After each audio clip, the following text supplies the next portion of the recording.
Okay, Zoom folks, can you hear me okay?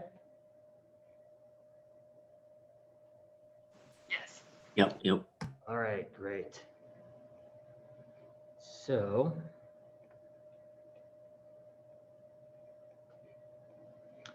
this is the plan for today. First, before we get into the meat of the plan, your BI tools projects, I told some of the groups that I will extend the deadline.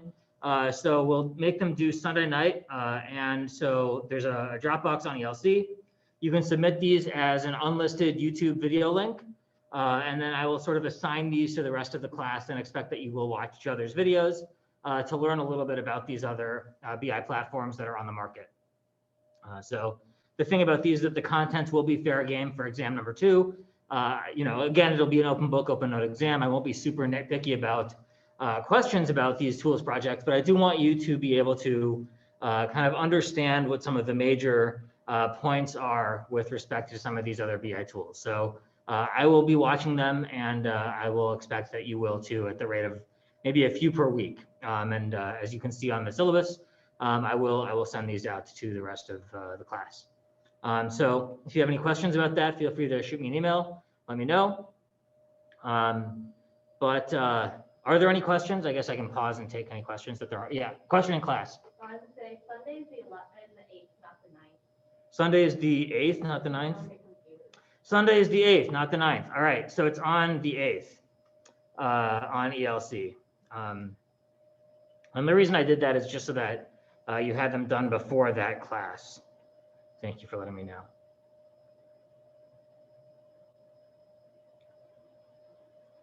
Okay, so the next thing that I wanted to do is show you kind of an example of some hypothesis grounding statements in academic work.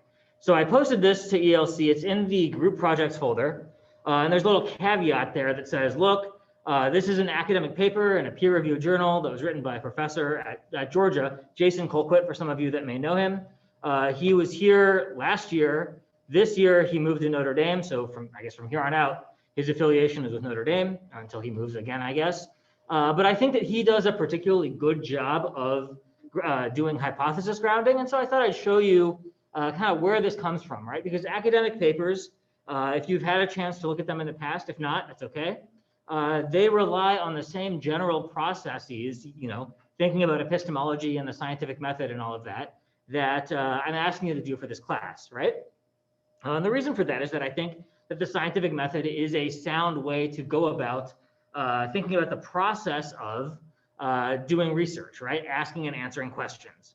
So this paper is called Trust in Typical and High Reliability Contexts, Building and Reacting to Trust Among Firefighters. I'm going to go through it very briefly, just to show you kind of what he did in terms of thinking about, or they really, he's with a team. He's the lead author here, but he worked with a team of scholars. What they did in terms of putting together a question and thinking about their hypotheses and how they built up their hypotheses using theory, and what that looks like in an academic context. And if this stuff looks super interesting to you, and you can sort of see where this might be fun to make a career out of, well, then we can chat about maybe doing a PhD after you finish grad school. So this is what kind of the research life of PhDs is.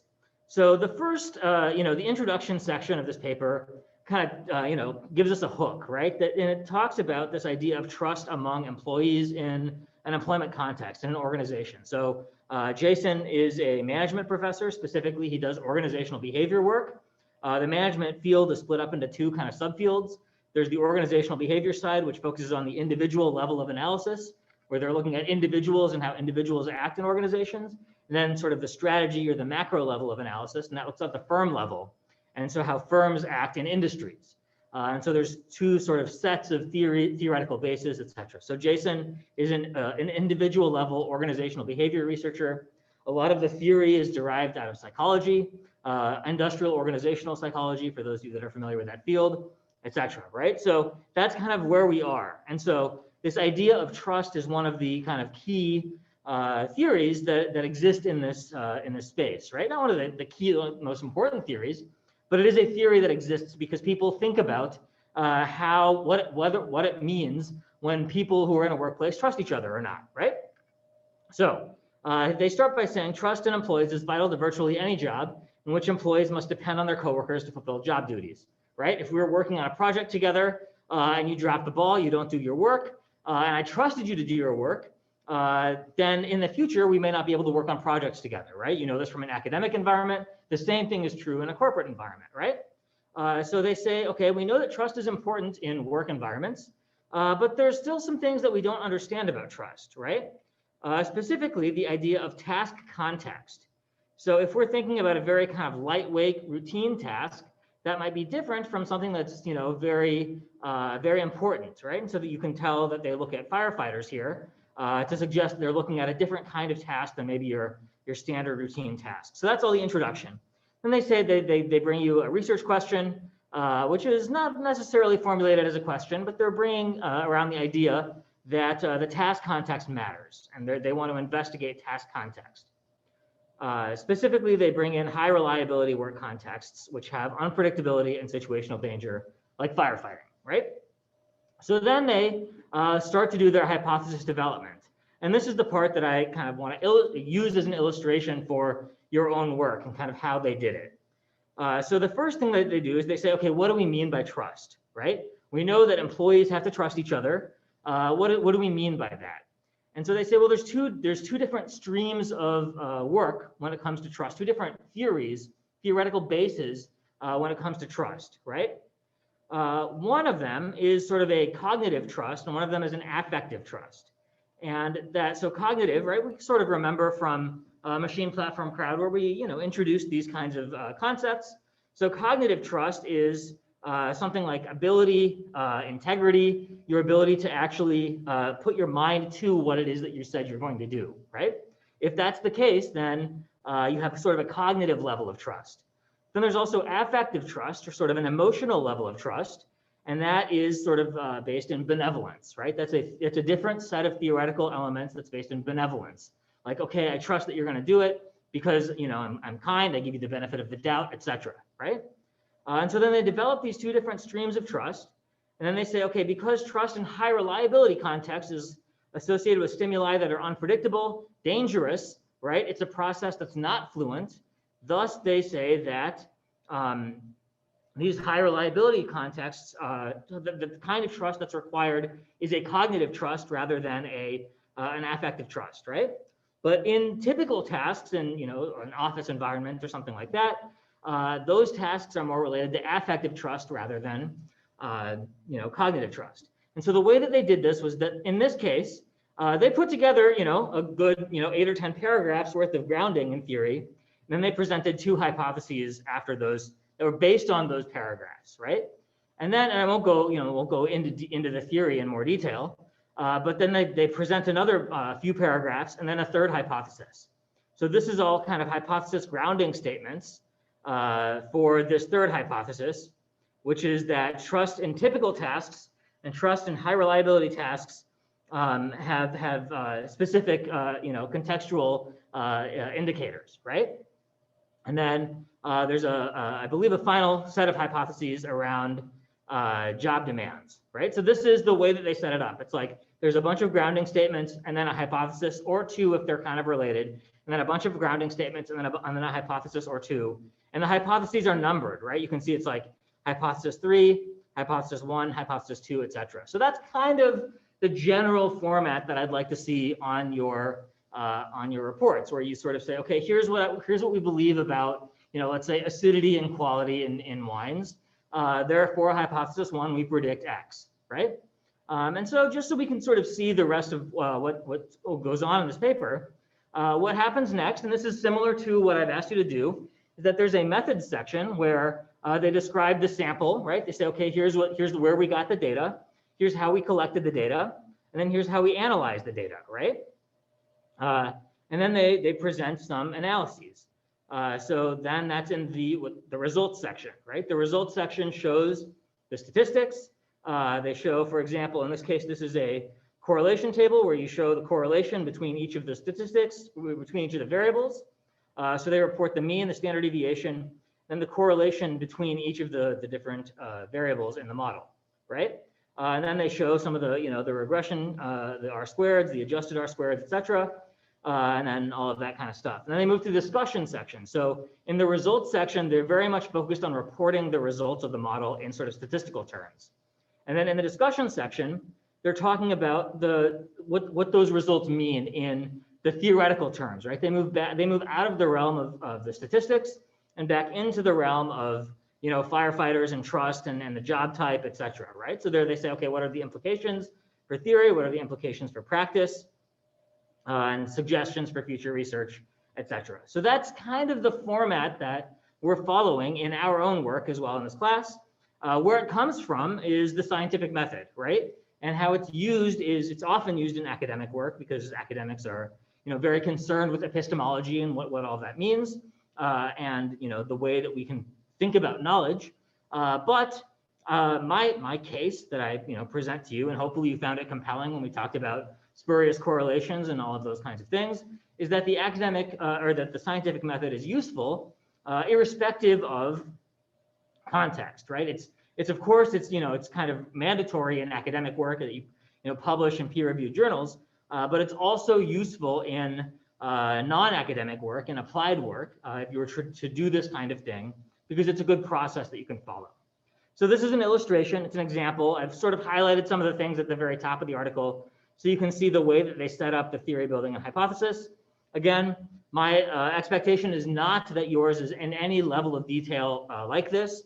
This is not a class where you'll, you know, have to think about the theory of, you know, housing prices or the theories of, you know, life expectancy or wine quality or anything like that. But it gives you a sense of where this is coming from and how it's used in this other context. And so if you've never sort of, you know, had to read an academic paper before, with, you know, an empirical academic paper, it gives you an opportunity to see how this set of ideas is applied to academia, in case that's something that you might have an outside interest in, which is possible. So any questions about that academic paper digression?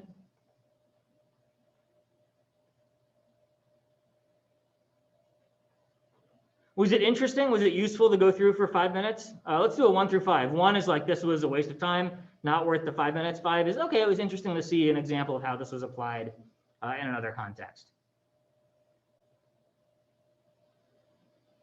All right, largely positive feedback. So that's good, glad to see it. So you have that example on ELC if you want to actually read the paper in a little bit closer detail. And then, like I said, if this is the kind of thing that you want to build a career out of, then academia might be a good choice, right? And the way that academia works is you basically get to pick what questions you want to ask, and then you get to ask them and then answer them, and then try to get them published. And if you do a good job of getting them published, then you can become a tenured professor. And then also you have to do some teaching on the side as well. So that's what the research life is like as faculty. All right. Any questions about this before we move on?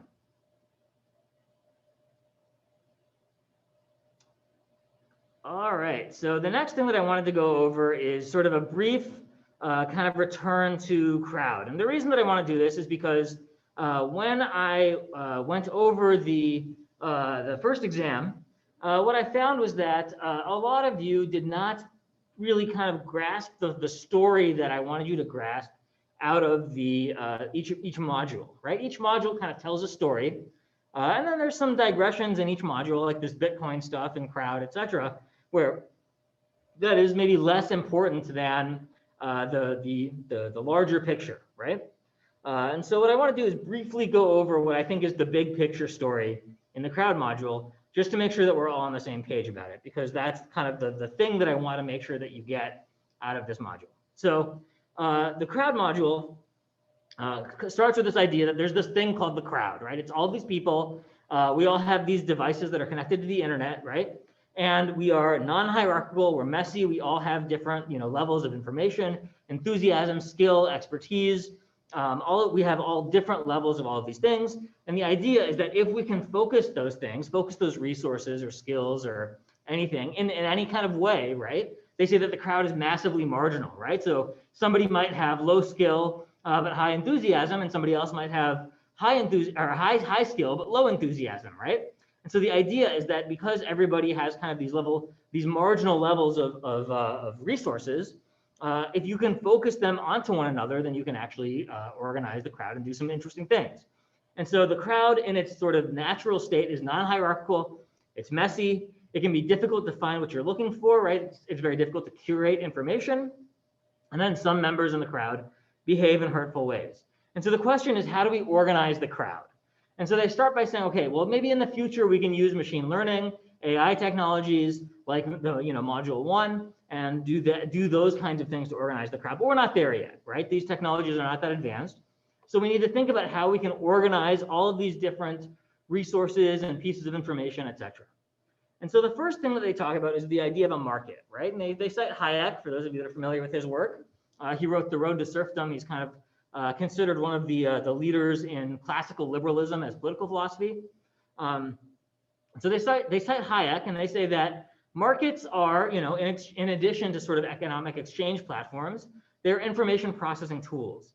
And so the idea, the data for any economic decision starts not from a single mind, but from everybody. And the reason for that sort of relates to Polanyi's paradox, right? We can't individually tell what we know, what we have, what we want, what we value all at once to a centralized core, and then the centralized core will divide up all of our resources the same amount, right? So for example, I really value Diet Coke. I'm one of those people that drinks a ton of Diet Coke, every day. If I value it at a higher amount, then there's no easy way for me to sort of convey that to a centralized core that will distribute all of the Diet Coke resources every month, and they'll distribute me exactly how much I want. They'll distribute everybody else how much they want, right? We need to find some way for us to access the resources that we want, and the way that we do that is using a market. And so they say that markets are information processing mechanisms. They exist as information processing mechanisms to solve this problem, right? To allow that the price mechanism to exist. And so the way that they think about markets as information processing tools is with the illustration of prediction markets. So prediction markets are these things. If you go to predictit.org, you can see what they look like. You can buy shares in events.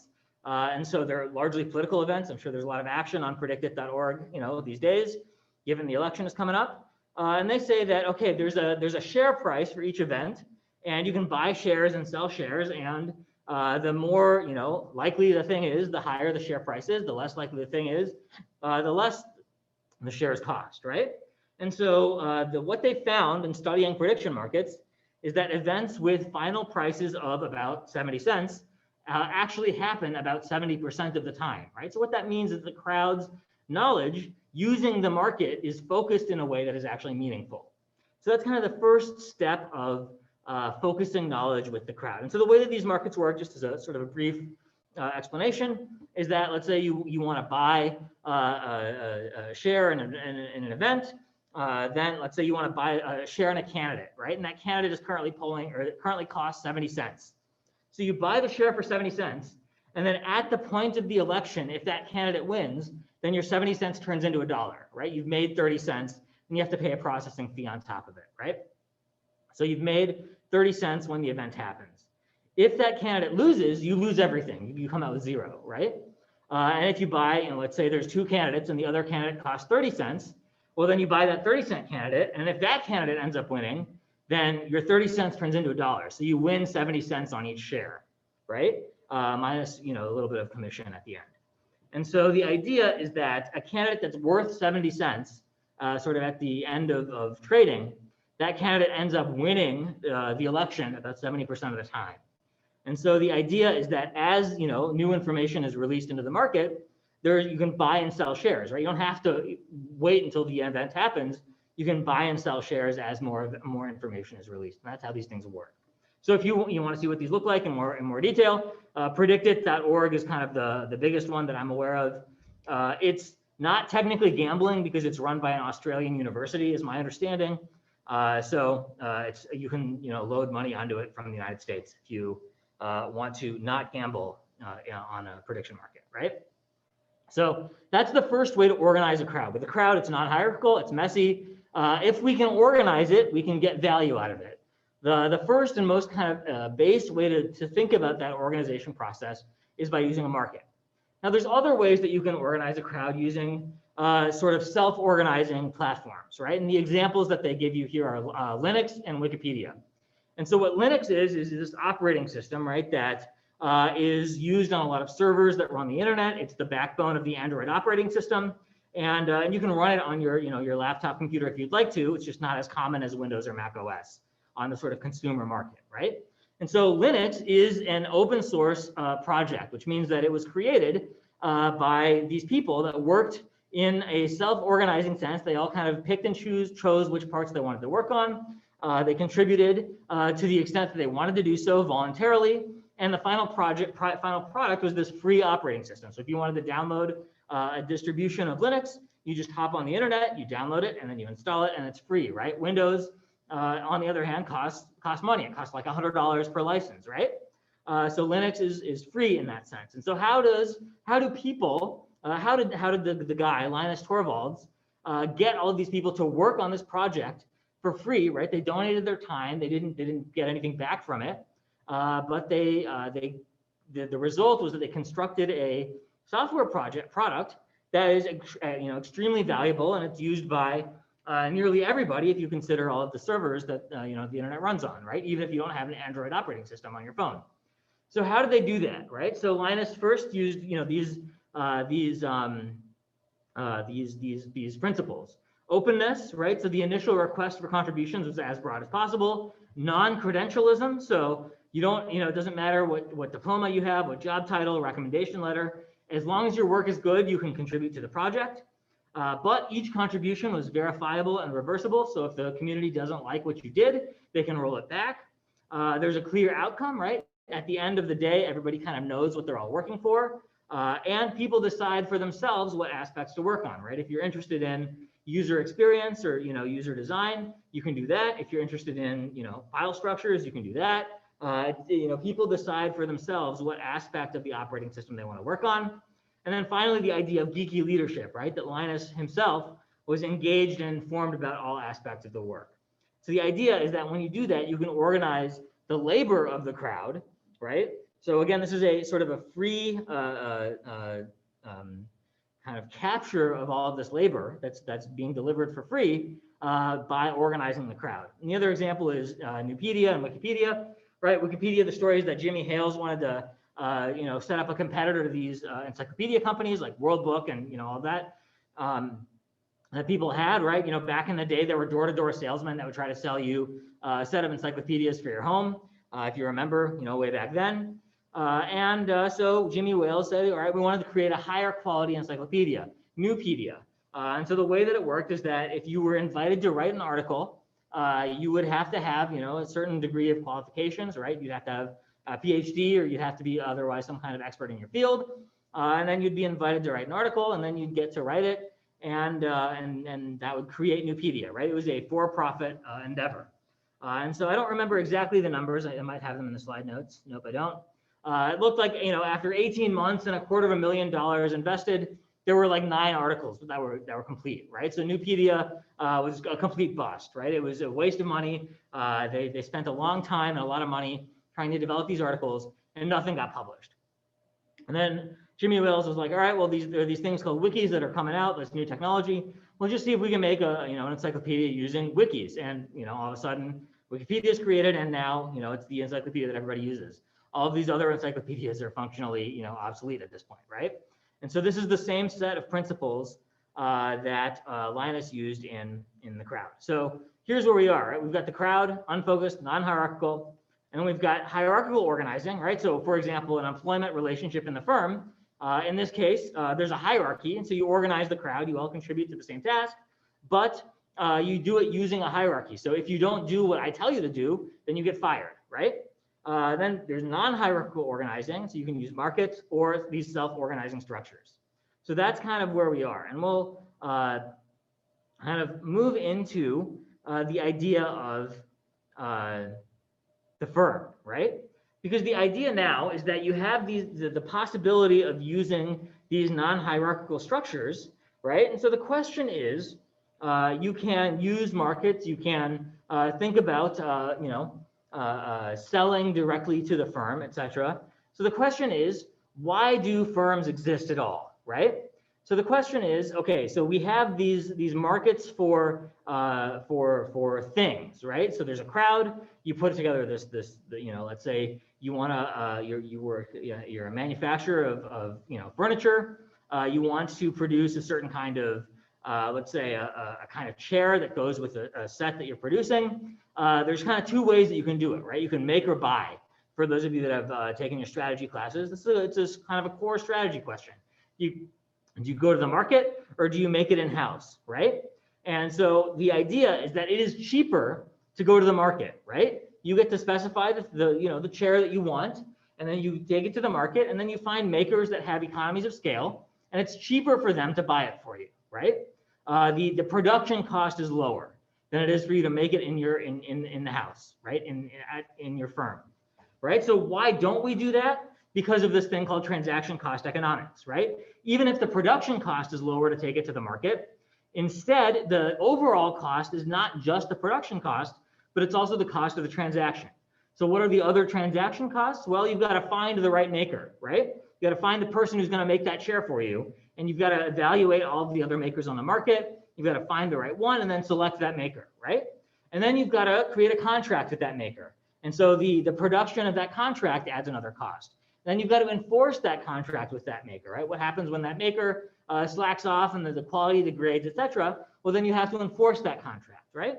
And so transaction cost economics says, okay, the production cost on the market, the sort of buy, is cheaper, but the transaction costs are much higher than doing everything in the firm. If you do everything in the firm, you don't have to do all of that kind of coordination costs, right? So that's kind of where we are right now and thinking about the crowd and thinking about the market as a crowd and then make versus buy, right? But the question is that they raise is if you have a hierarchy and your hierarchy has lower coordination costs, but higher production costs, what happens when those coordination costs go down, right? We have all of these new technologies. We have the internet. We have search engines, right? What that means is that the coordination costs are going down. Check the chat. Oh, all right. So there's a question on Wikipedia. Let me finish this transaction cost economics thing, and then I'll address this question here. So the idea is that you have production costs, you have coordination costs. Going to the market increases your coordination costs, decreases your production cost, right? But now we have technology, and technology decreases your coordination costs.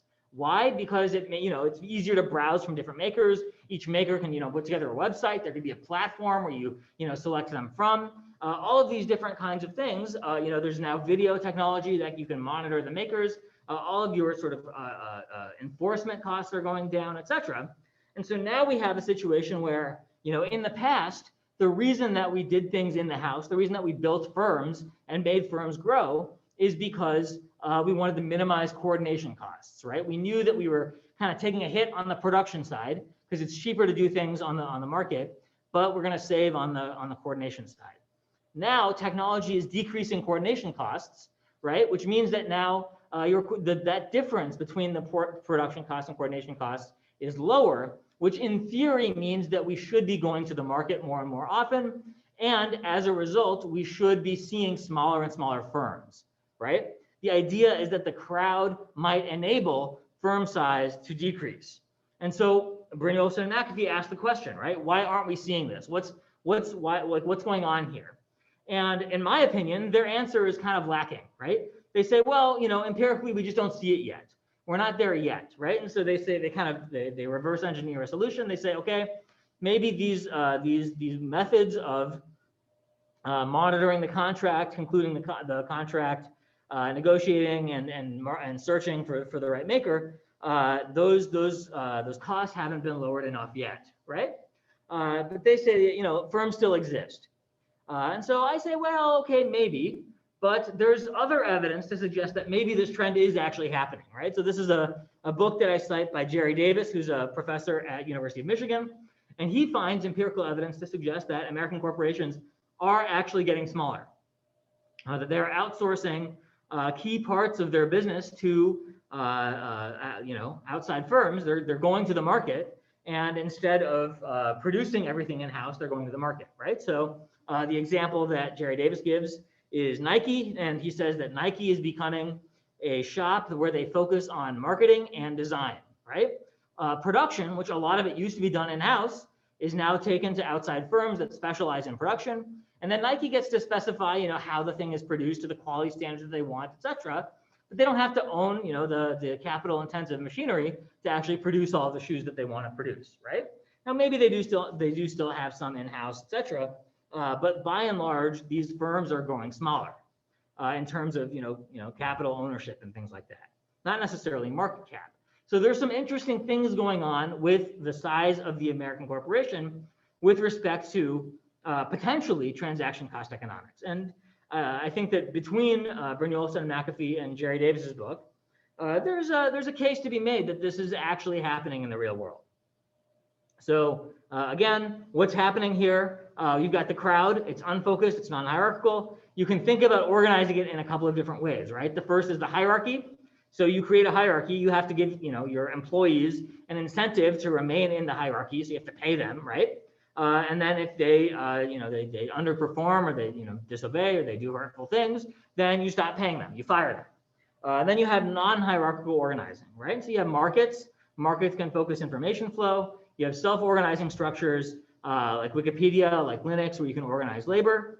Then the question is, right, why would you continue to have a firm given these other non-hierarchical organizing structures?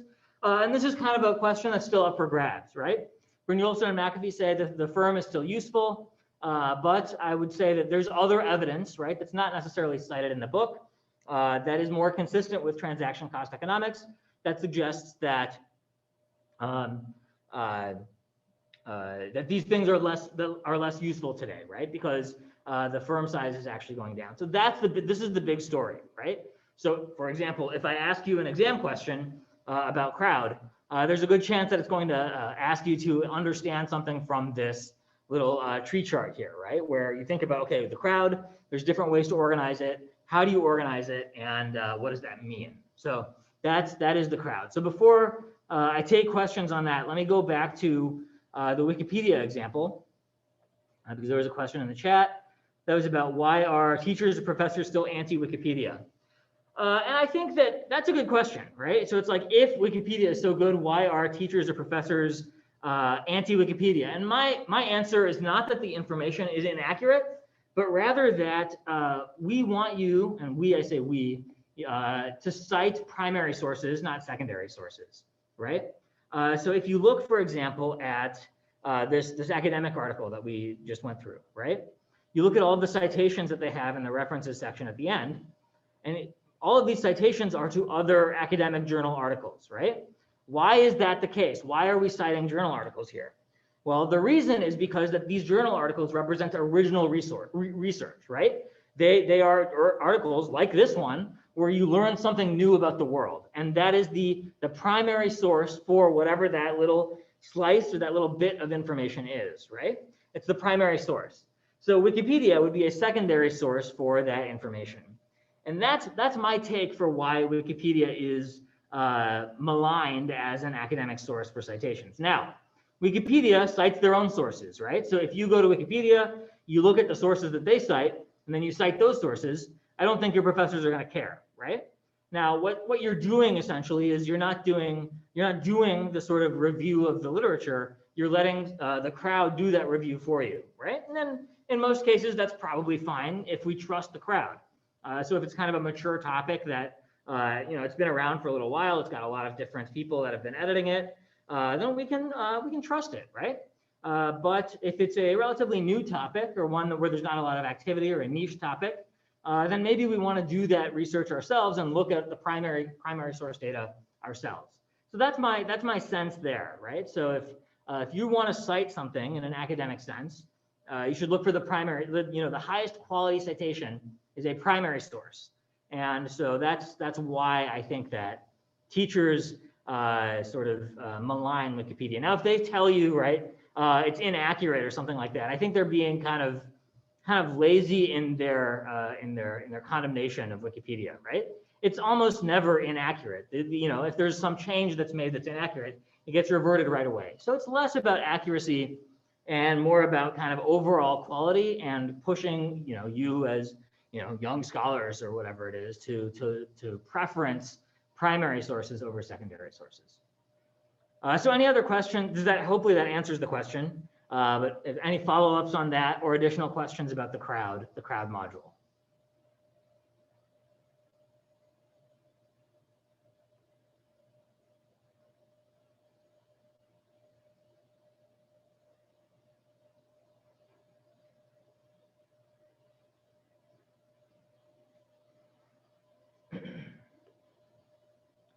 All right, so the asynchronous version of that lecture is on YouTube. So there's more details on the YouTube version, especially all the parts that I skipped over. So that's available for you whenever you get a chance to watch it.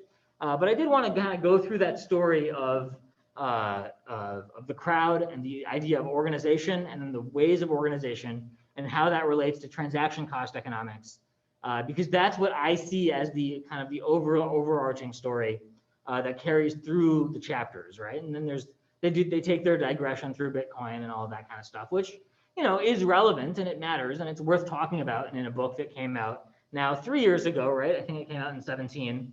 Bitcoin seems to be kind of declining in terms of the hype cycle, but still relevant in terms of thinking about the crowd because it is a sort of a crowd-based currency, right? But the big story, as I see it, is that idea of organizing the crowd and thinking about organization and what that means for the firm. That's what I see as the big story. No other questions? All right, so the next thing that I want to do is return back to our world, right? So the last thing that we did was we did this linear regression exercise where we looked at the data sets for crime. And we, constructed a model and we looked for 3 significant predictor variables, right?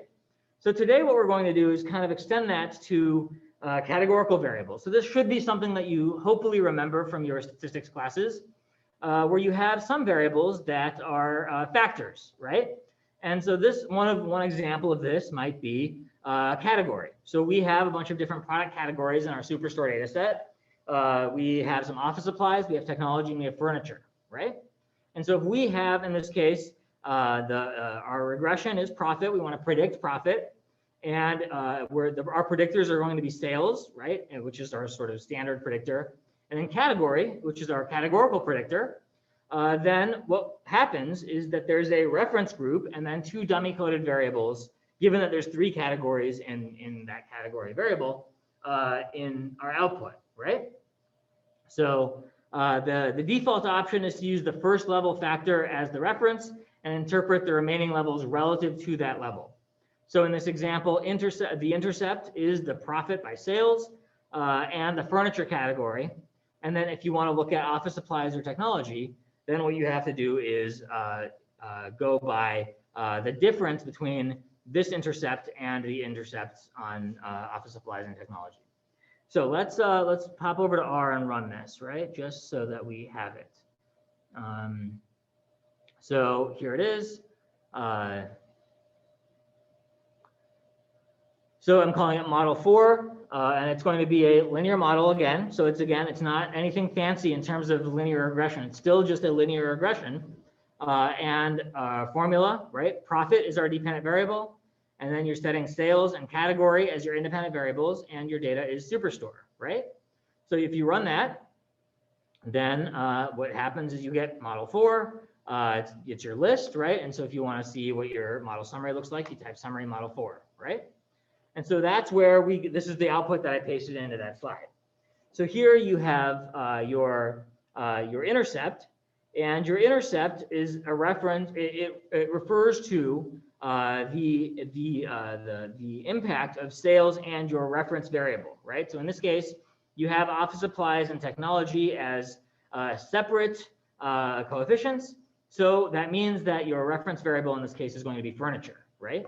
So furniture is the profit is calculated by 0.18 times sales minus 55, right? And then if you want to look at the profit of office supplies, then you say, okay, 0.18 times sales minus 55, right? That's the sort of reference. and then plus 54.0202, right? And then what that does is it says, okay, office supplies is based off of the reference variable, which is your negative 55, right? So you then add your 54, and then you get the intercept for office supplies. Similarly, you add 51 to your sort of base intercept of negative 55, and that's your intercept for technology, right?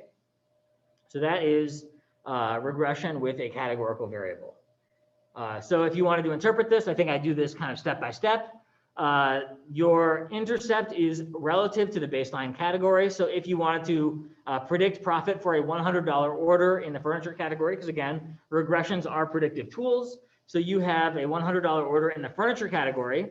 You use your sales, or you use your intercept, right? So negative 55.643, and then you add it to 0.184 times your $100 order, and you get negative $37, right? But if you wanted to do office supplies, then you have to add back in that intercept, and then you get $16.78. So a $100 order in office supplies is predicted to actually have a positive profit, whereas in the furniture category, you actually need to spend more in order to go positive.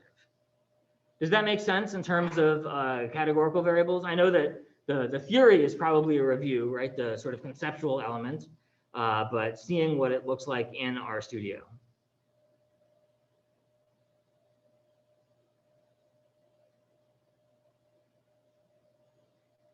Okay, so I've got another little exercise for you here. There's a data file called greens, and it's all greens, which I think is probably Walgreens data that's been anonymized and whatnot. But the data source is it comes from a textbook, so you know, I don't know to the extent to which that's true. But we've got some net sales information. That'll be our dependent variable. We want to predict sales. We've got the square footage of the store, inventory size, amount spent on advertising, the size of the sales district, and the number of competing stores in that district. And so the first thing that we'll do is just do a standard linear regression model, right? You will use square footage and ad spend to predict annual net sales. And then we'll use our R skills to create a categorical variable, and then we'll include it into a model. So I'll give you some time to work on this, and we'll come back and see how we interpreted that categorical variable, if that worked.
All right, we'll do 2 more minutes.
All right, who got the the categorical variable regression to run? Let's see some hand reacts. You got it.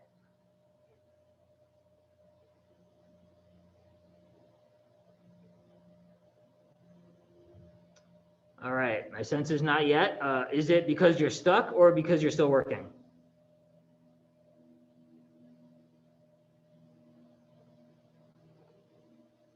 Still working. All right, we'll do another 2 minutes, 10:27.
Okay, so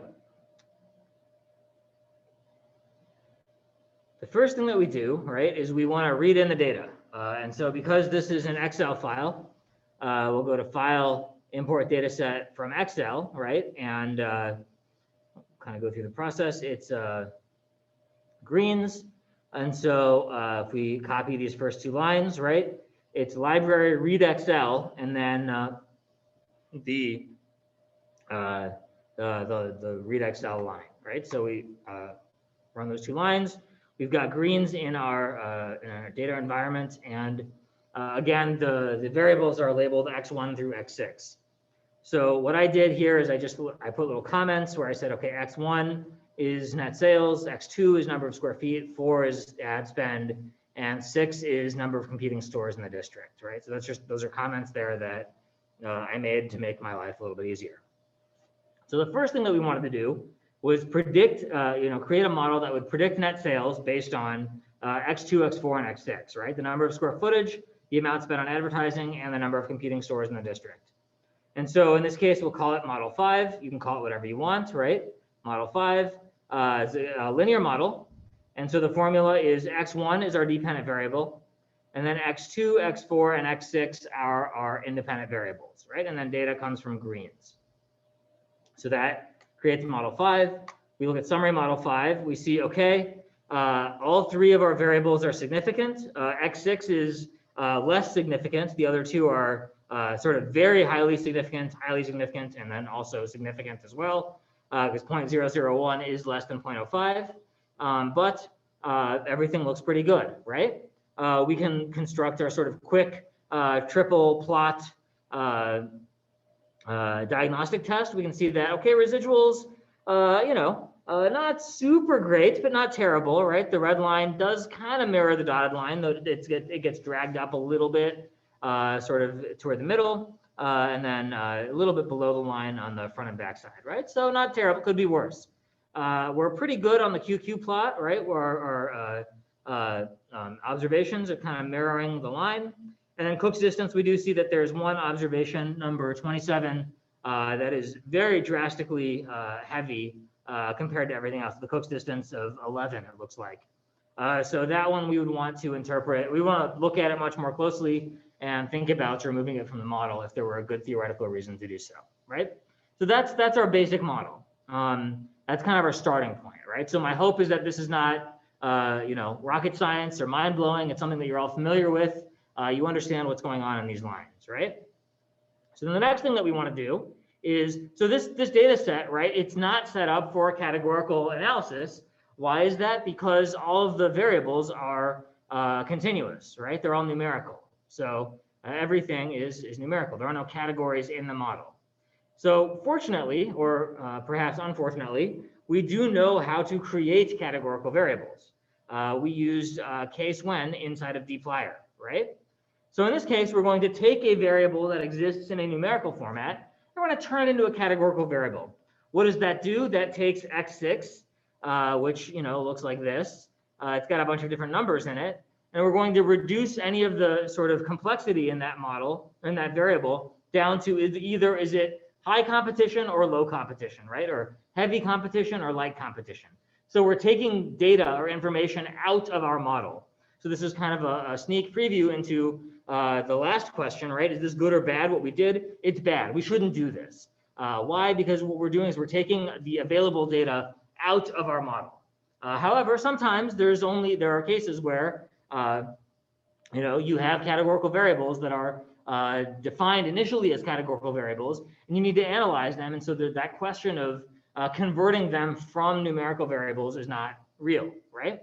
So in this case, we're kind of artificially creating a categorical variable using case when. So how do we do that? Library dplyr, because we know that case when lives inside of dplyr. And then we're saying, okay, when greens x6, right, that's our competing stores variable. It's going to be heavy if it's 10 or more competing stores, and light if there are less than 10 competing stores, right? So if greens $x6 is greater than or equal to 10, it's heavy, less than 10, light. So we hit enter, and now greens has our x6b variable, and it's heavy or light, right? So now we can run our same model.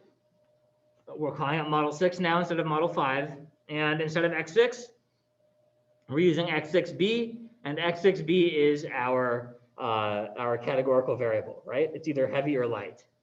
So we run that, we look at the model summary, and we can see that similar model summary, right? we've got some highly significant variables. In fact, both x2 and x4 are highly significant now. X4 has become far more significant than it was before. Not that that really makes a difference.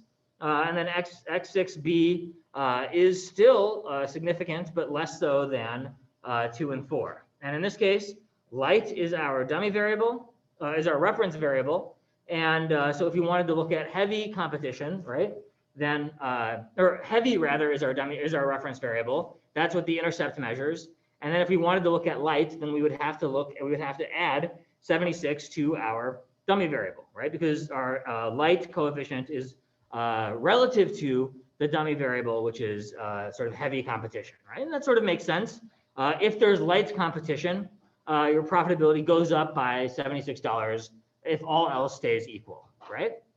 So does that make sense so far, kind of how we did that and how we interpreted it?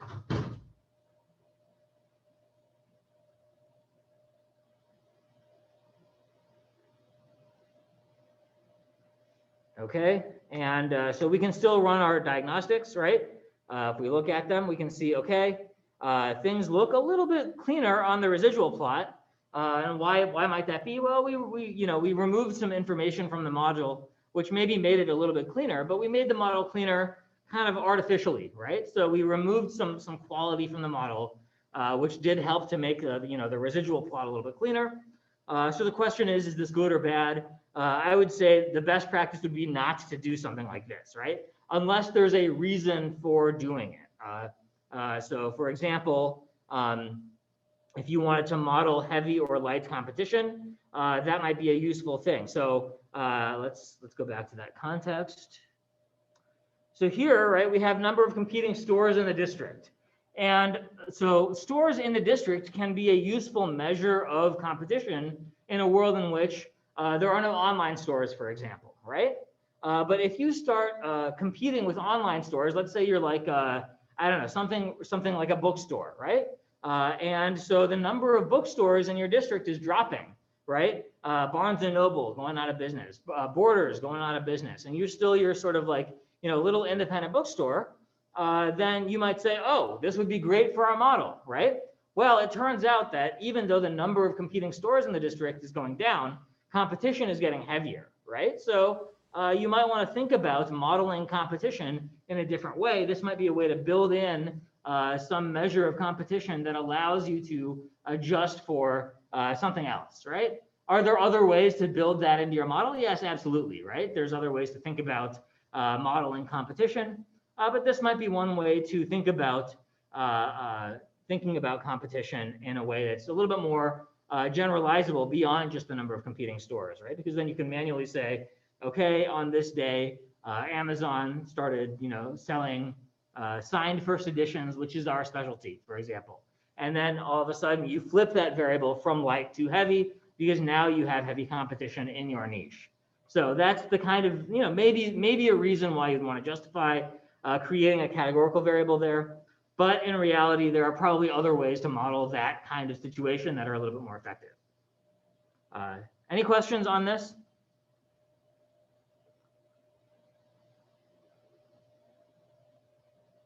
But we understand why would we want to model categorical variables and how we do it, right?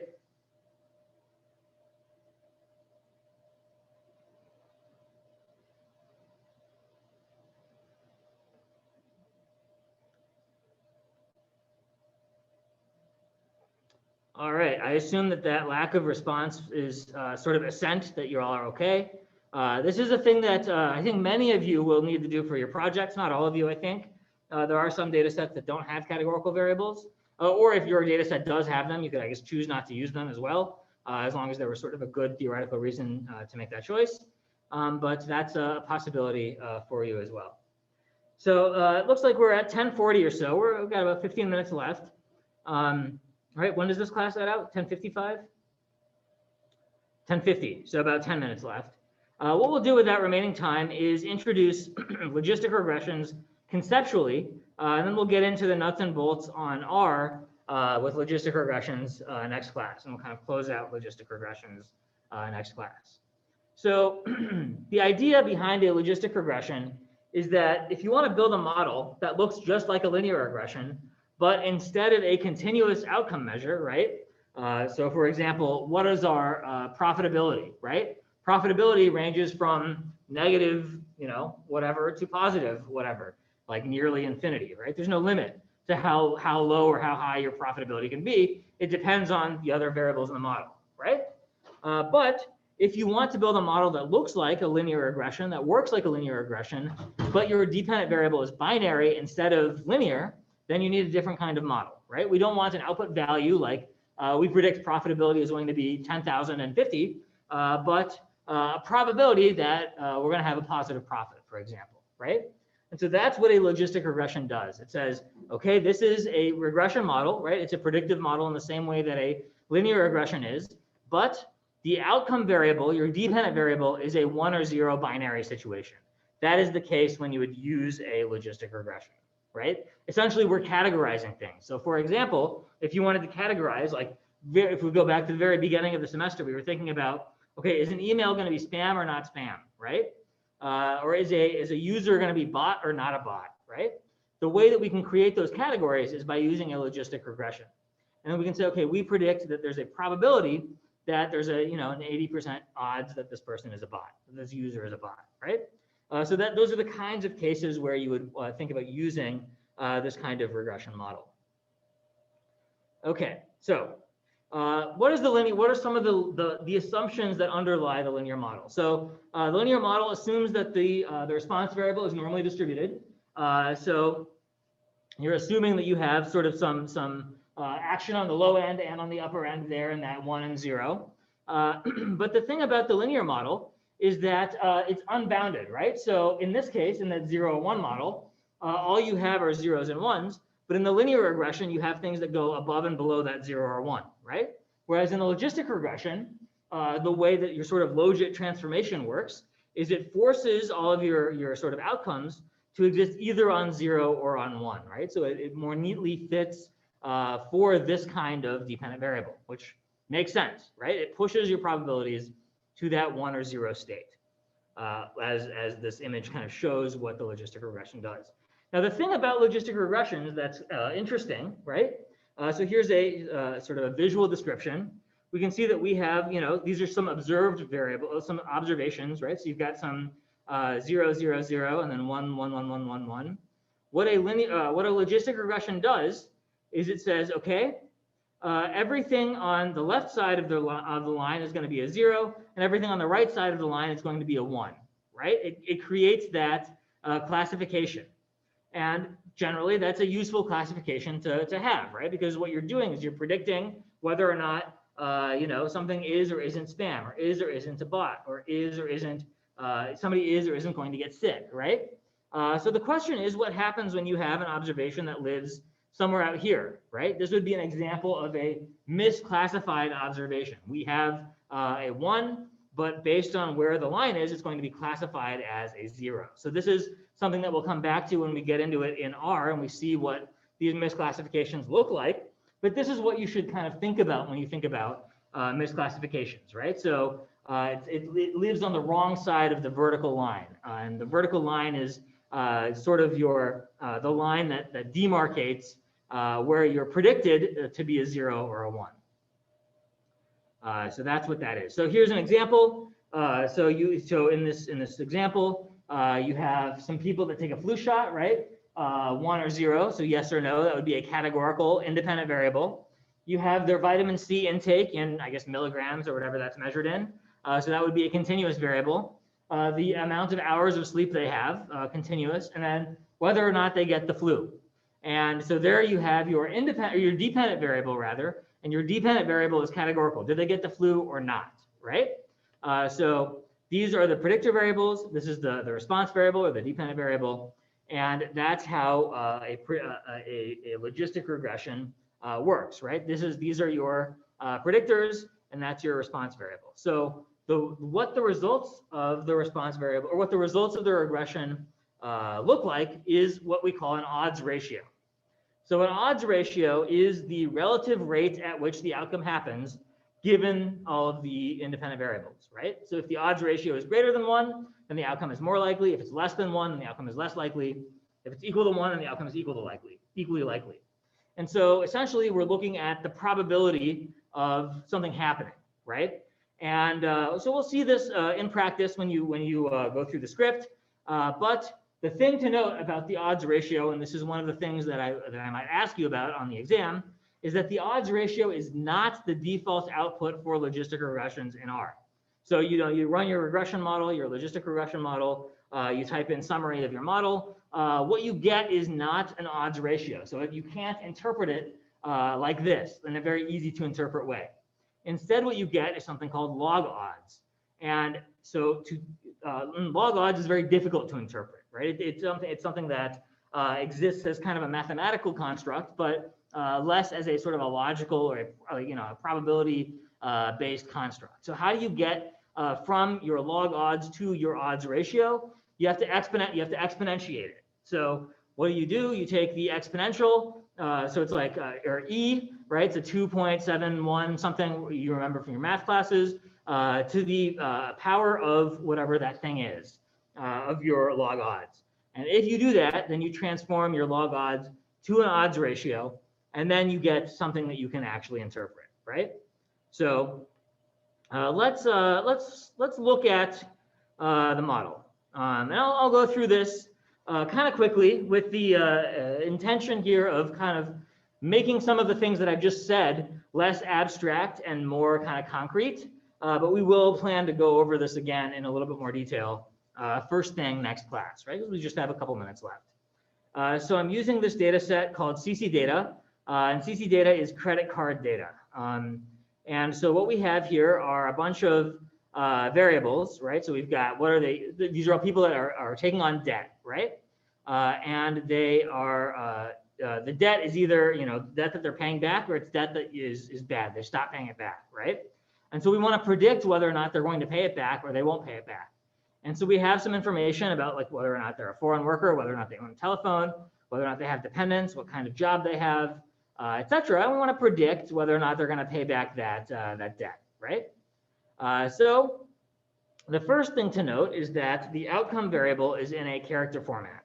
So there's our outcome, right? It's good or bad. So the first thing that we'll do is we will make it 1 or 0 so that we can run our regression on it. So we're going to make it numeric. We're going to make it 1 or 0. So instead of as factor, we're going to say as numeric, right? And so all that does is it takes our good or bad and turns it into 1s and 0s.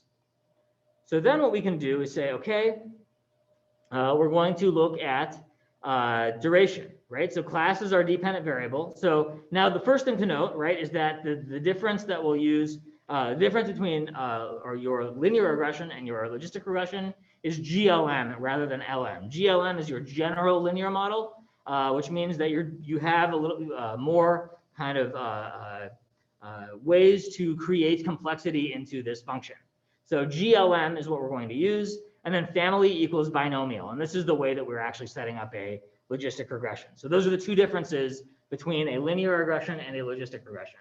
The first is GLM rather than LM. Then the second is family equals binomial, okay?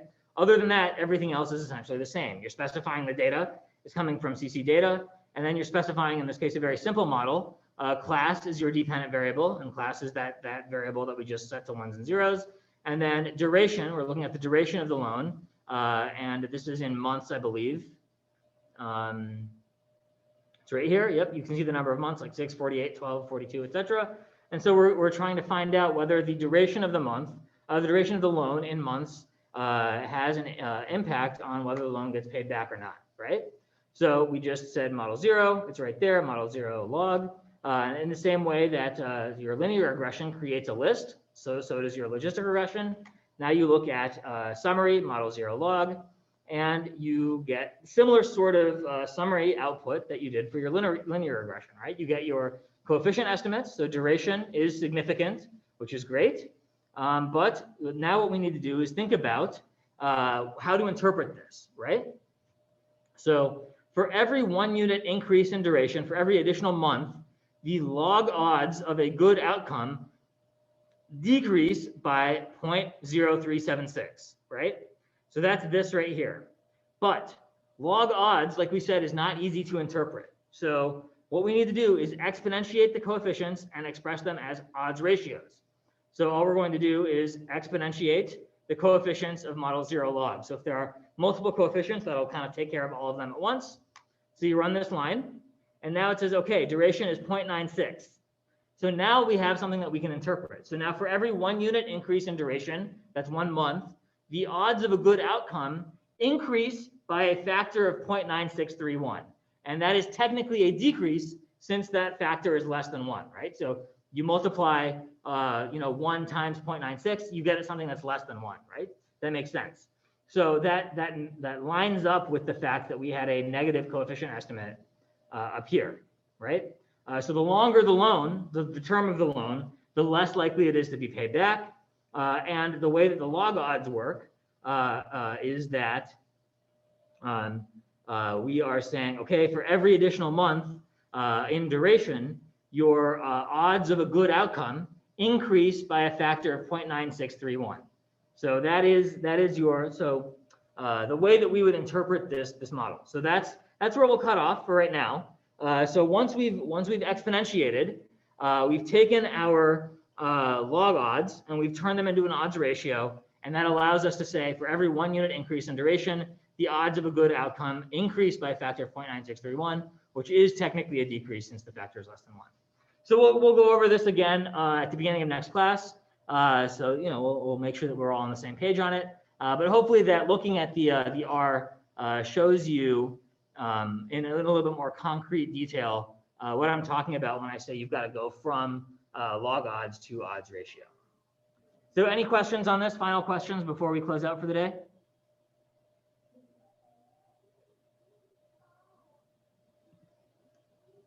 All right, well then I will see you all on Wednesday.